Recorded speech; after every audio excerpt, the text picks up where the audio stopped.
My name is Jada Mitchell, and I am the Executive Director of Student Success here at Clayton State. And now we are going to move into our next panel. We have a panel of community partners. And let me see. Oh, that was simple enough. I just wanted to keep Matthew on his toes. That's amazing. So our panel today is, we are going to focus on the why.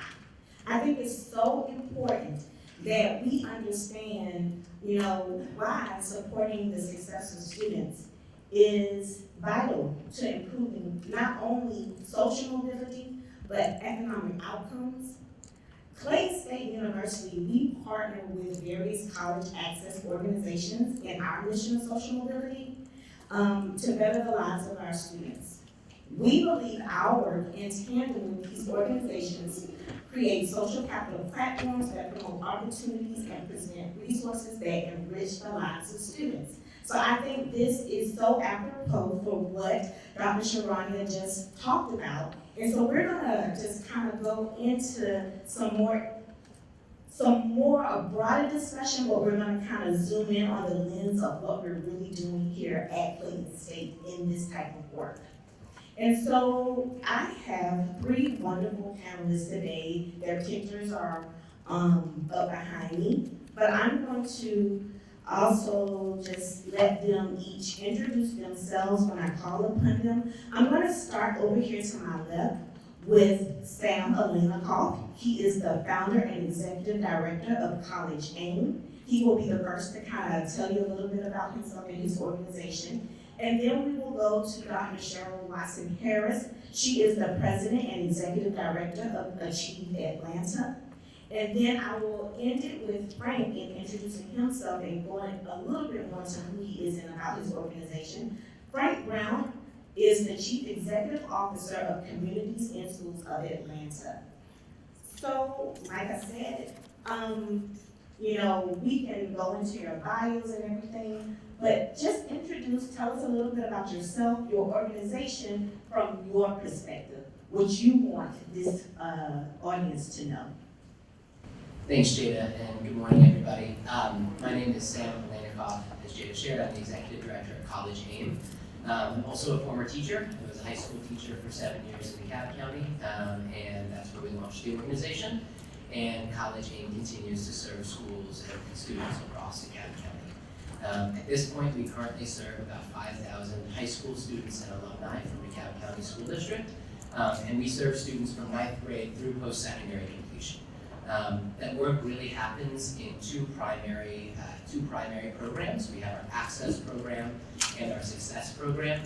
The Access program begins serving students in 9th grade. We begin by pushing into classrooms and running workshops, helping students think about career, and then mapping those careers back to post-secondary credentials, and pathways that they want to take.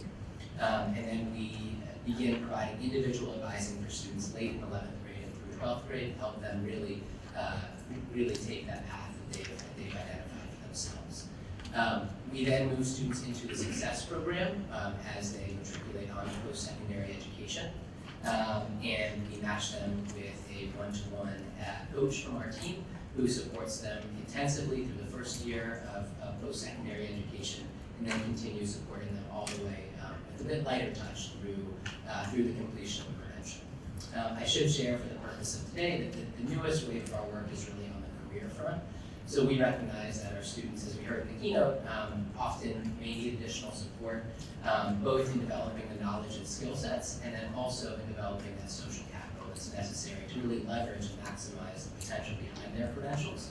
And we're beginning to work through some really key partnerships, corporate partnerships, as well as some partnerships with other organizations for helping to provide some of that career support as well.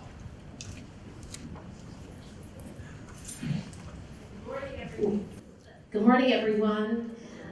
Cheryl Watson Harris. I'm the proud president and executive director of Achieve Atlanta. 34 years in education. Most of those were spent in the K-12 space as a teacher, as a principal of 2 turnaround schools, as a district leader, superintendent, and first deputy chancellor in New York City. What I love so much and why I joined the Achieve Atlanta team and family is because as a K-12 educator, when I would stand on the stage and hand my students that diploma, kind of midway on the stage, I would always think, did we really do enough? Did we really give them everything that they needed to ensure that as they cross that stage and they go into that next part of their life, that they would truly be on the pathway to upward mobility?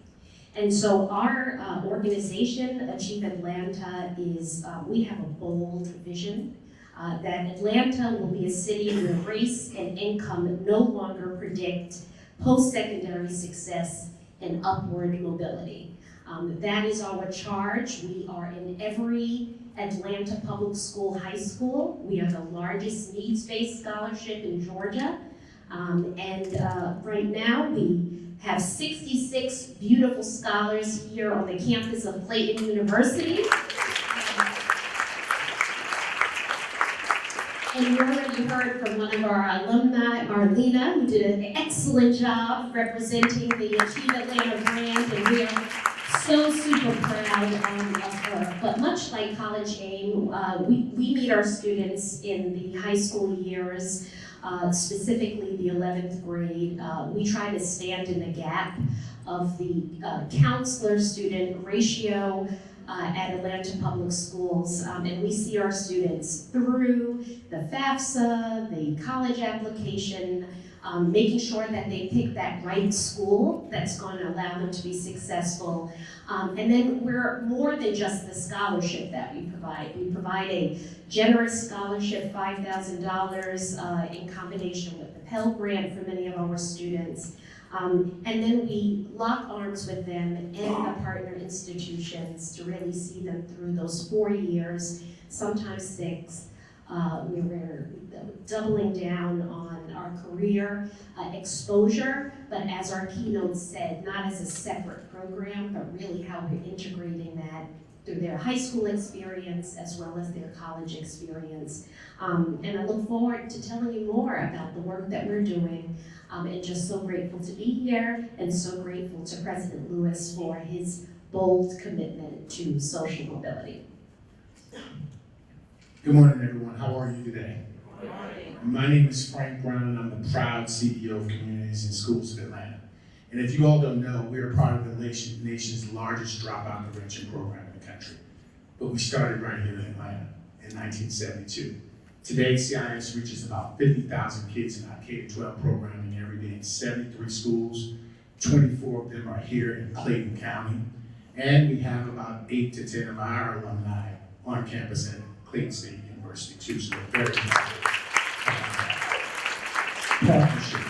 And we have a partnership agreement with Clayton State too. We have a partnership with Clayton State, Gordon State, Atlanta Metro, Atlanta Tech, because we know that high school is simply not enough. When this organization started in 1972 to get a black or brown kid out of a low-performing high school, we can get them to a factory, we can get them to someplace where they get a pension, and they didn't have to go to school. Well, today, in today's economy, over 2/3 of the jobs require some post-high school certification. So if we're just getting them through high school, we're not doing enough. So since we started this network 53 years ago, we believe we should innovate the model. And what we're now focused on are the 4 E's: enrollment, enlistment, entrepreneurship, and employment. Currently, we're supporting about 400 of our CIS alumni in colleges and technical schools in 11 states across the country. And over the last 3 years, we've given out over $250,000 in tuition and administrative support for those kids when they go away. Because if they needed us here in Atlanta, God knows they're gonna need us in Albany State or Clayton State or anywhere they go, Georgia Tech, like we have them all over the place. So for us, our mission is to surround kids with community support, empower them to stay in school and achieve in life. And so the mission now is we're working on the achieve in life part. And that's the 4 E's, as I mentioned before. And more importantly, we partner with Achieve Atlanta because all of our kids are first-generational kids. And the zip codes we serve, there's a 4% chance that they get out. So our secret sauce is not any technical, any widgets. It's the human being that we place in all of these schools. Our site coordinators, they're the most unsung heroes in America. This year alone, we gave out $350,000 in emergency assistance to our K-12 population. And the three biggest categories was housing, utilities, and then tuition, of course, would be the third. So for us, we believe that we're going to be the most impactful nonprofit in the world. That starts with the kids we put in the world. And they'll be ready, and we want them to be full participants in the American dream. A voter, a homeowner, a taxpayer, a value add. And that's what we work on every day at the CIS of Atlanta. So my team has the pleasure of working with these individuals, their organizations, and we really support the students of these organizations. And so I know a lot about the really good work that each organization does. But I really want to just jump right in, and from your perspective, and I will start with Frank because he kind of went into it already, and tell us how your organization contributes to the social capital of the students in your sphere of influence. Well, we break our alumni work into two parts. The 11th and 12th graders we work with, that's the college and career readiness. That's FAFSA applications, that's college tours. We took our kids on at least 3 different college tours to Florida, Alabama, and North Carolina. I personally believe that as a leader, I must spend time with my kids. So every year I take our kids on a career exploration trip across the country. This year we went to San Francisco. I took them to Salesforce Global Headquarters.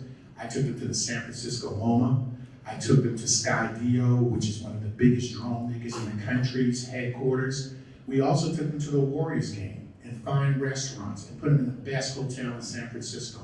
And we picked kids who never left Atlanta. You know, a lot of kids have never left Atlanta. That's in 2025. So for us, I can't be telling people to have partners and I'm not putting skin in the game myself. And on these tours, you get to see their eyes open. You see the pocket. We took them to Menlo College, which is located in the richest zip code in Palo Alto, California. So these are places these kids would never go.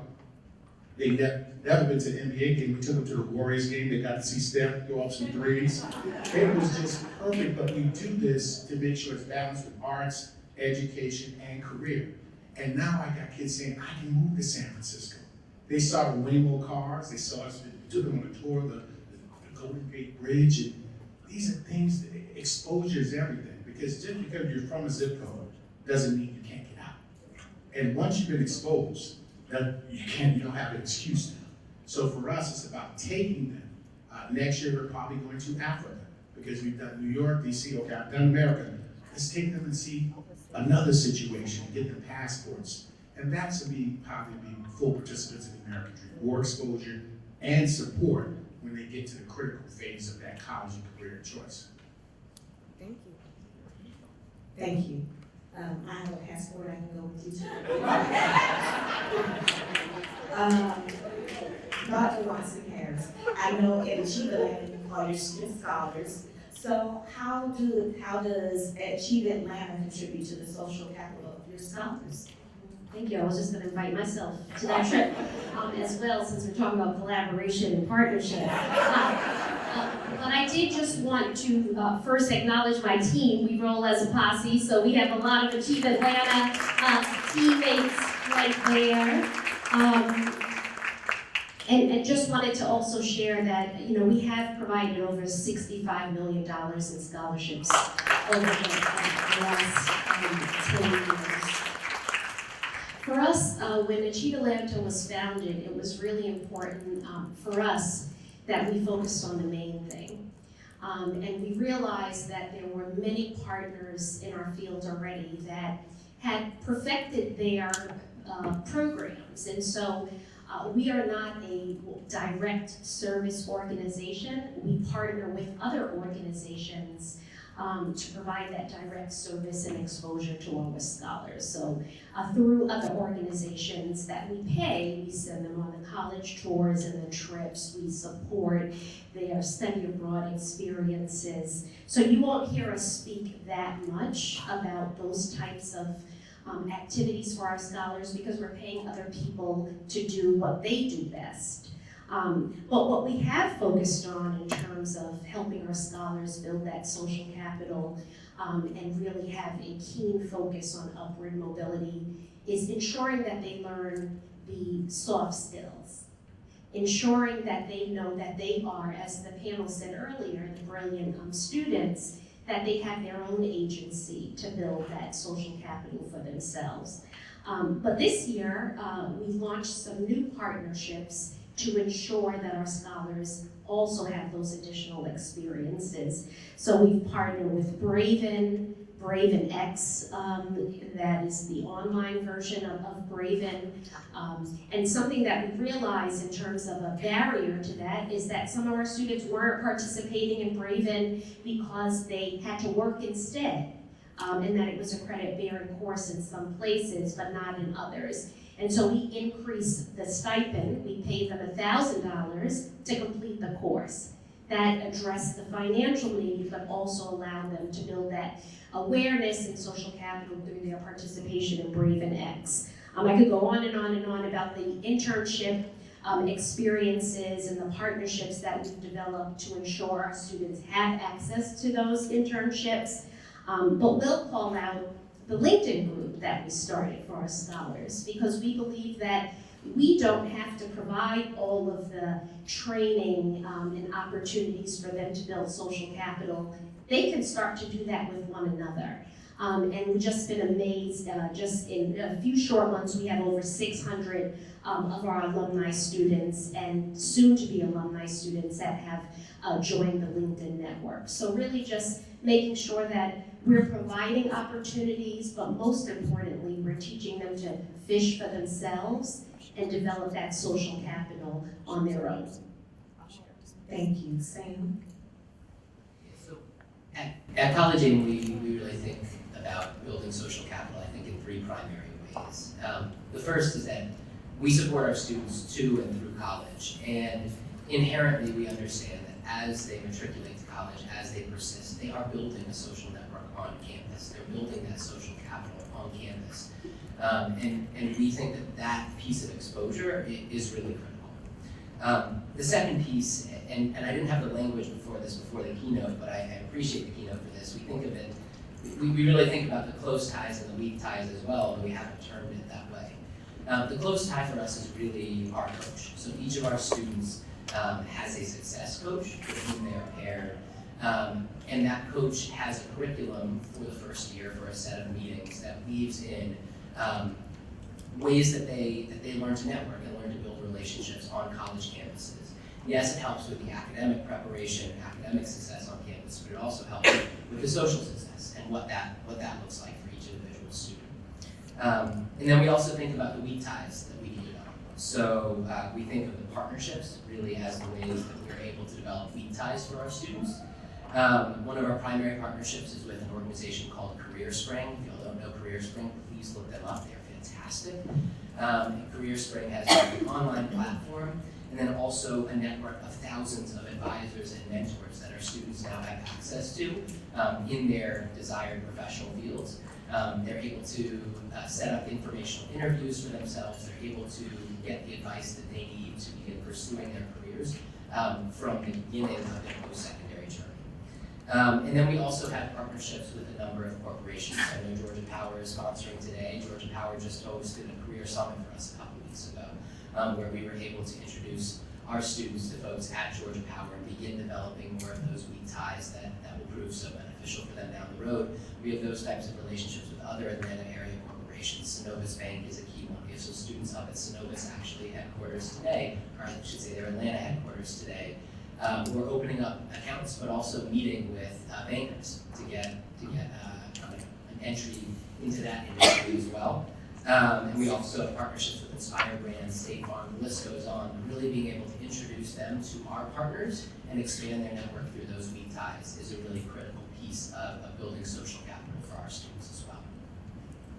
Thank you. So both Sam and Cheryl have talked a lot about the partnerships, and that was something I was going to jump into to see, the strength of the partnerships, what partnerships have been really beneficial to your organizations. So I'm going to go back to Frank and let you kind of talk about any partnerships that you all have at communities and schools. I mean, yeah, we have great partnerships. One being right here at Clayton State University that we've been working on for 5 years. But we have corporate partners. Georgia Power's on our board, Coca-Cola. So we really, CIS really prides itself on being about collective impact. That's bringing corporations, wealthy individuals, and non-government entities together to do something we couldn't do on our own. So we really believe that. We just like Cheryl said, there are things other people do that they do it better than us. So we have Deloitte as a big partner. They have a career exploration academy that they take high school kids to their Atlanta headquarters and really show them all of the things that Deloitte employees are able to do. And it's interactive, hands-on, and it's through the year.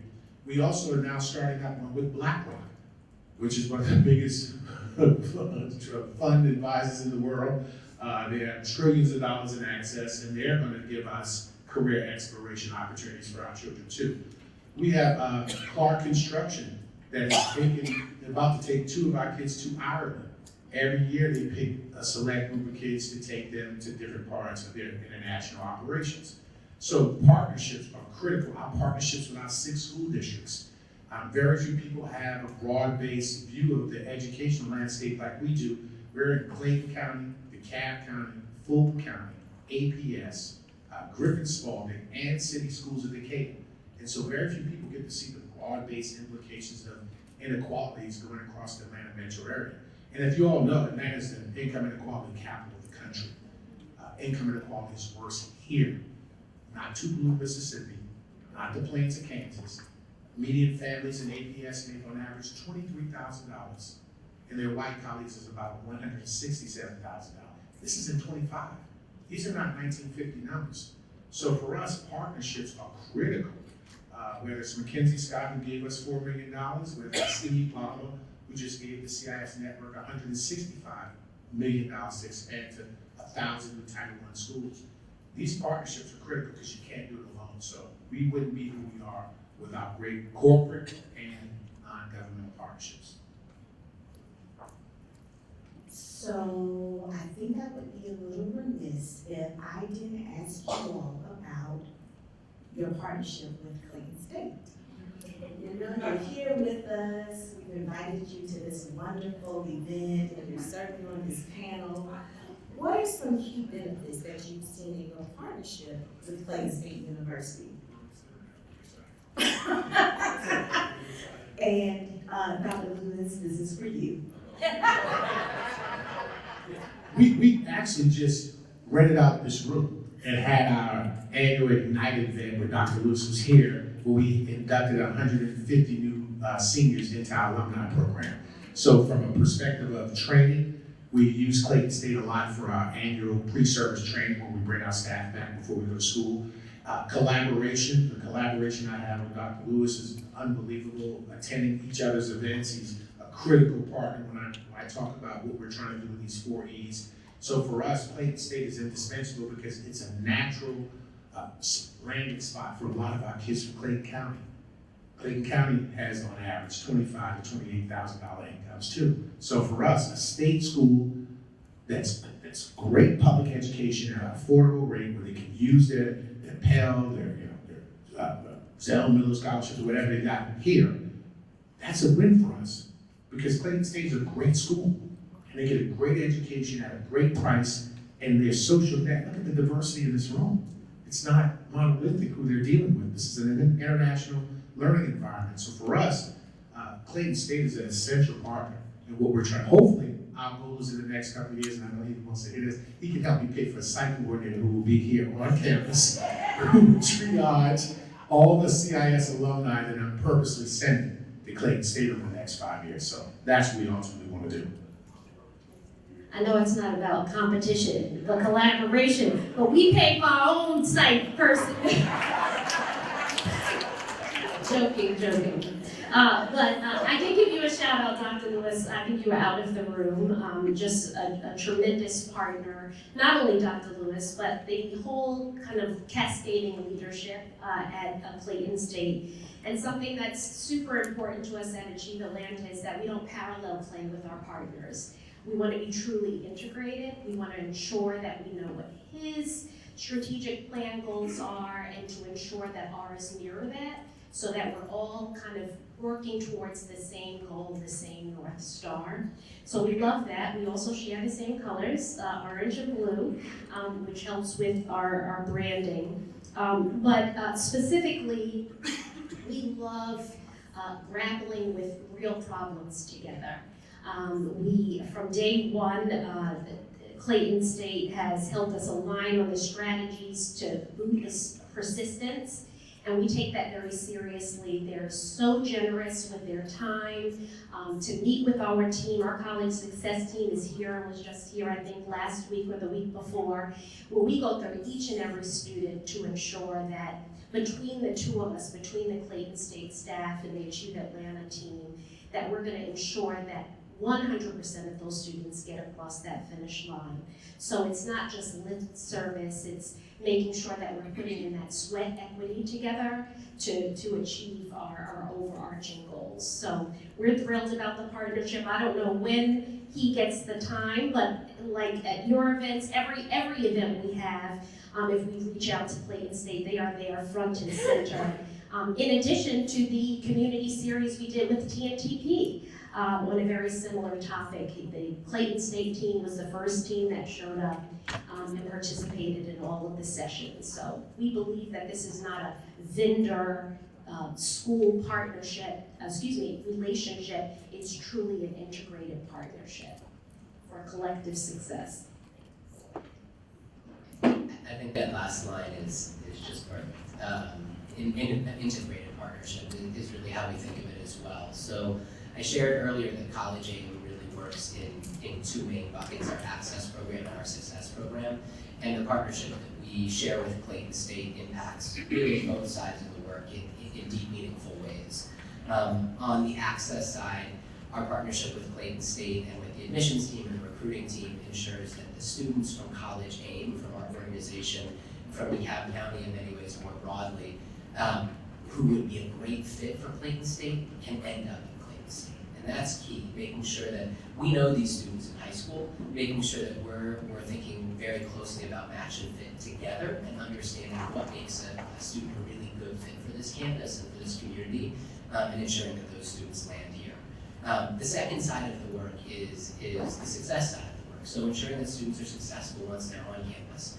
And our advisors work closely with Clayton State as well to ensure that, as we've heard from the previous panelists too, that students are supported once they're here, not just by the team at Clayton State, but also have not just parallel support, but integrated support, I should say, from College Aim coaches as well. The third piece, which you've heard from all the panelists too, is that we love to host events on campus. So College Aim hosts a big signing day ceremony where we celebrate all of our senior class.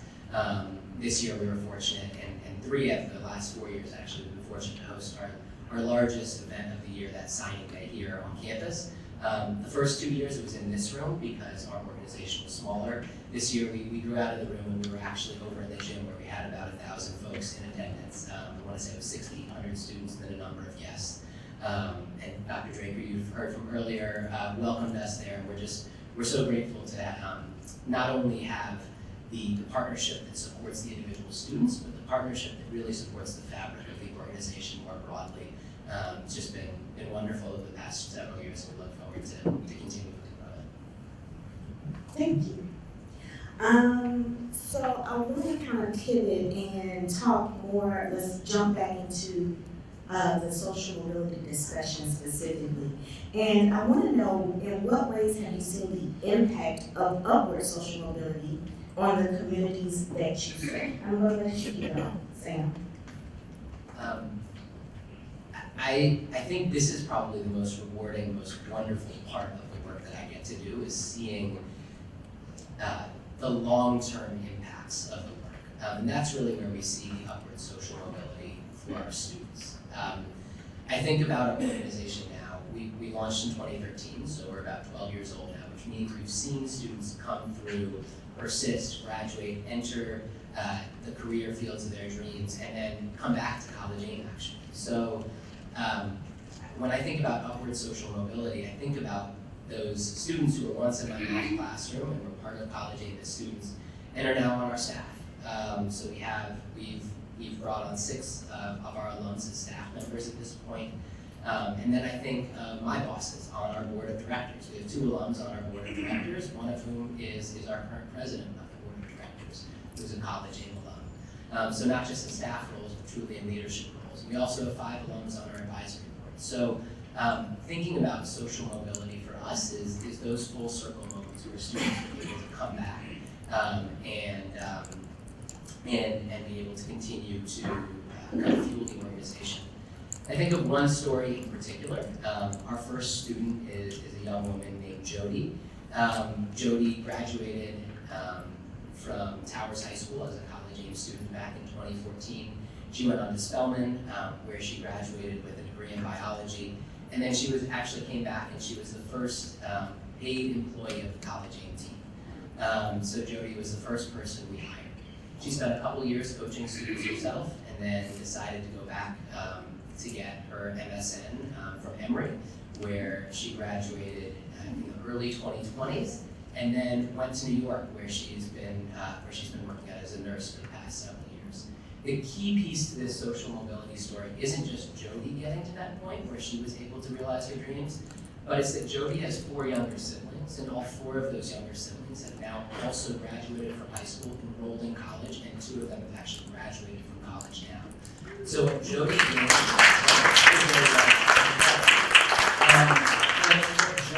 what Jody walked away with, she was then able to ensure that her whole family was able to benefit from. A couple of her younger sisters were part of college AIM, 2 have not been part of college AIM, but they also enrolled. Her youngest sister is actually enrolling in Spelman this fall. So that to me is the story of social mobility that we're really excited about and really ultimately the purpose of the board. Thank you. Love to hear the stories. Thank you so much. That was a powerful story, Sam. Just hard numbers, 68% of the Achieve Atlanta graduates reported being employed full-time. Just a sample of that was surveyed, 58% by definition are on a pathway to upward mobility, meaning that they're in a profession that requires their credential. We celebrate that number, but we also recognize that 42% of them are either unemployed or underemployed, which was the driving factor to our increased focus on career exposure and internships. But one quote from one of our students that actually graduated from Clayton State University said that the Achieve Atlanta Scholarship and Support helped me reach my professional goals by relieving me of the financial stress and letting me revert my focus to networking and building connections with people who ultimately helped me obtain my certifications and experience in my current career. That is just from one student, but Ms. Rojas, who, and I hope I said your last name correctly, who was on the panel this morning, spoke a lot about how her experience and her attendance here at Clayton State University not only changed her life, but that of her mother, who had been working more than one job and now works one job. And that story resonates so much with me, having been raised by a single mom who worked 7 days a week as a nurse, and always reminded me that she couldn't necessarily always show up for me in places so that I could be there. And now she lives with me in a nice, comfortable house, and it warms my heart to be able to do that for her, because I recognize, although I accomplished things and was fortunate enough to be in the position I am now, it really is because of her sacrifice. And so the work that happens at Achieve Atlanta is not only impacting the lives of the scholars that we serve, that we're so fortunate to be able to serve every day, but for the generations coming behind them. Research also shows us that with their degree, they not only improve their financial outcomes, but their health outcomes, their social progress. And so this all goes back to that bold vision of Achieve Atlanta, that we're really changing and ensuring that we're changing the economic landscape in Atlanta by producing more first-generation students that are gaining their degree. So, I mean, I have countless stories, but I'm gonna go to two. One is, I was in Washington about 2 weeks ago, begging Congresswoman Williams for an earmark, to be honest with you. And a young man walks up when I entered the little tiny house office building space, and he said, Mr. Brown, I'm one of your kids. I said, what? He said, yeah, I was on your caseload at Mount Zion High School. You guys took me on my first college tour. The reason why I'm at Morehouse is because of you guys. And you just made a tuition payment last week to get me back my sophomore year. I said, really? I said, you're coming in this meeting with me with the Congresswoman. He had never met the Congresswoman. He's a Congressional Black Caucus Foundation intern. I was one of those, so the symmetry was just crazy. I take him in the meeting, and Congresswoman Williams said, with all due respect, Mr. Brown, I love you. I don't want to hear from you. I want to hear from him. He's going to give me his first congressional briefing on why your program is effective. I sat back. I said, Lord, please. And this kid nailed it. He looked at her and he said, I wouldn't be here this summer without them, because they helped me with my clothing and got me to DC. He said they just paid a critical gap payment to Morehouse so I can go back for my sophomore year. He said, I would have never thought of Morehouse, but for Mr. Avery, because I was thinking about going to Georgia Tech. And Mr. Avery said, why don't you do something nobody in your family ever done? And he said, that was the best decision of my life. And so for me, to have a congresswoman hear that from that young man, and I didn't, it wasn't prepped, I didn't know him, I didn't know he was there. But that tells me the work is not resonating. I'll give you another example, a young man you might all know, Devontae Wyatt, who was on the Georgia National Championship team. We actually went to that game and supported him. When we met Devontae, he was a sophomore at Towers High School, getting in a lot of trouble. Before NIL, Georgia didn't give out money, so we were spending the money on the spring breaks and the apartments and the furniture, and when he came home, putting him up in hotels because his mom had to let other family members stay in his room because their house got burned down. Now Devontae was a first-round draft pick for the Green Bay Packers, signed a $12 million 4-year deal, and is still helping us now by putting us on his sneakers for the NFL sneaker fundraiser that they do, where you put your nonprofits on your sneakers. So I mean, those are just two examples of kids who had no chance at full participation in the American dream before they came on my path. And now they're coming back and giving. So Todd will be back in the summer. I said, you gotta come back, because the interns, when we give you money, you gotta come and intern, you gotta come go to the school, you gotta teach, you gotta pay it forward. And so those are the thousands of examples all of us have. Because this is a long game. A lot of nonprofits, deal with a child for a certain amount of time. We start on caseloads of 3rd grade, and I have kids who are first-year medical students on our alumni caseload now. So the trajectory, and more importantly, the data. I'll be able to tell funders where Johnny is, how much he's making, how long he's been in that career, and imagine the storytelling I can have on a complete product, not a piece of it, but a full participant in the American dream, and that's what we're doing every day. Right, you started with laughter and then I was about to cry. But no, that is so important, and thank you for that. I'm going to just let this panel end with one last question. It's kind of a charge to you all, because you're here getting all this great information, but there needs to be a takeaway. We need to go out and be prepared to do something about everything that we're hearing today. So I'm going to ask each of you, and I guess I will start with Sam. What is one thing that you would ask our guests to do today to contribute to opportunities that build social capital?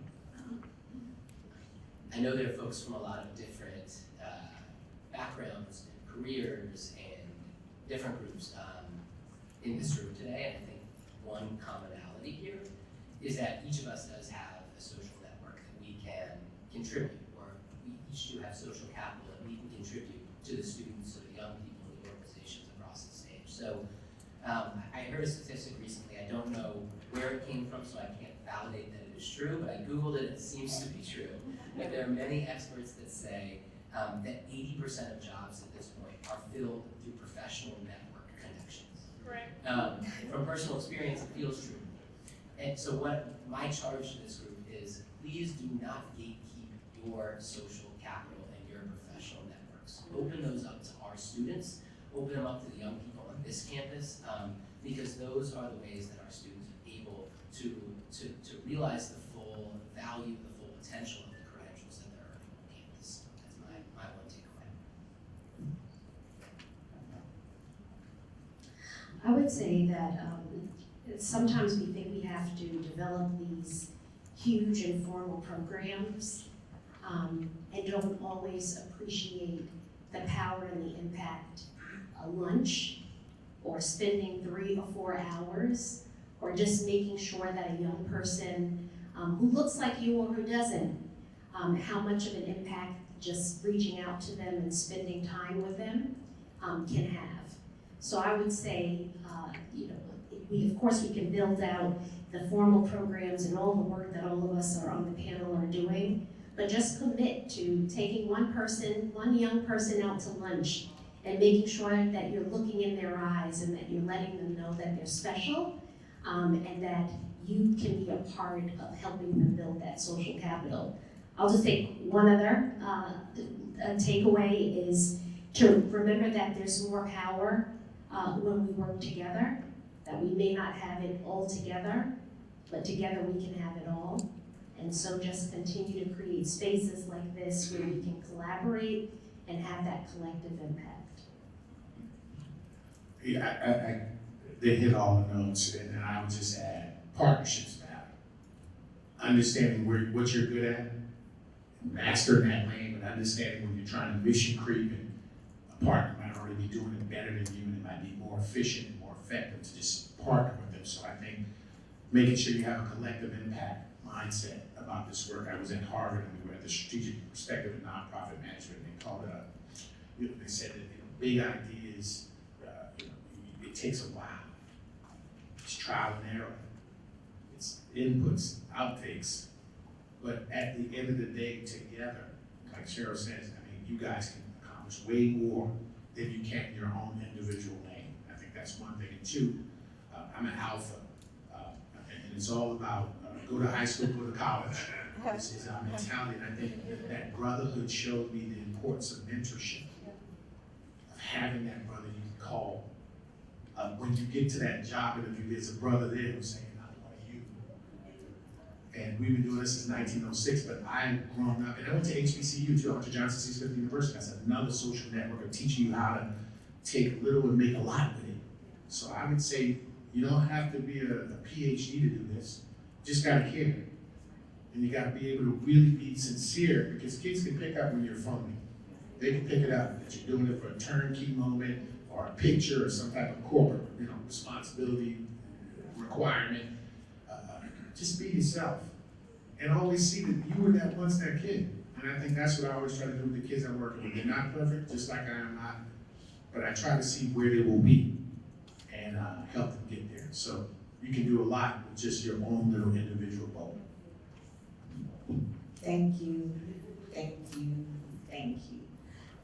This conversation has been both valuable and insightful. I'm so glad that you joined us today.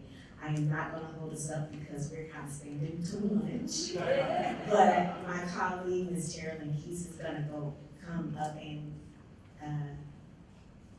provide next steps.